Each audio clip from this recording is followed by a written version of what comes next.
Hello, everybody, and welcome back to my near-death experience. My name is Sedona, and today I wanted to discuss what I learned from my near-death experience. The first thing I learned was that living life is a lot more frightening and scary than death and dying. Why? Because in life there are so many illusions. Illusions created by other people and illusions created by our own minds. There are a lot of unhealthy and disordered and narcissistic people out there in this world who will create false realities for people to subscribe to. They will lie, they will manipulate, and they make this world scary for us to live in. Another thing that I learned was that I existed before I was born. You know, when you're born into this world, you know, you live, your soul is infinite. It has no beginning and it has no end. This life that we're in is just temporary. It's a place where we come to develop our souls and to learn our lessons and to grow. And, you know, life is not meant to be lived forever. It's just that we're all sojourners coming through this world. And I like to also agree with that statement that we are spiritual beings having a human experience. That is the truth. And another thing that I learned from my near-death experience is that, let's say, you know, someone's on their way to murder you, whether you're being shot at or stabbed or whatever.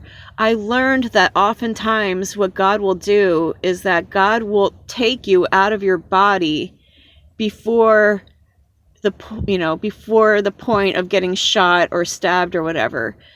Let's say, for example, you have to, you're in a burning building and you have two choices. You can either stay in the burning building and asphyxiate from the smoke, or you can jump from the burning building and die that way. Let's say if I jumped, okay, which is what I would probably choose to do.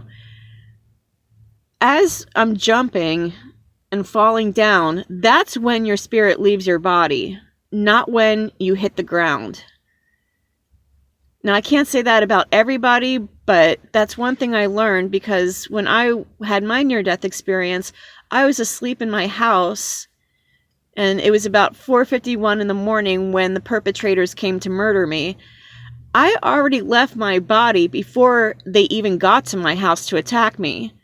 Okay, they were probably walking down the street or the driveway approaching my home when I left my body. God did that for me so that my death would not be traumatic or frightening or anything like that. So if you have a loved one who was murdered or if they were shot, I can't say for sure how their deaths were like, but there's a good chance that God had mercy on them and took them out of their bodies before they could feel any pain or fear. And I hope that comforts a lot of you, because I know a lot of you are probably wondering, oh, were they scared? Were they frightened?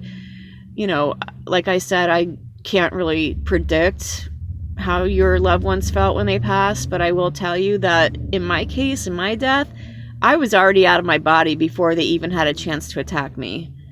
And that was God's way of, making my death a beautiful and wonderful experience. So I hope that this gives you hope and that you all have a wonderful day. Please remember to like, share, and subscribe, and leave a comment below. Make sure you keep them respectful and sweet. Thanks a lot. Have a wonderful day. Bye, y'all.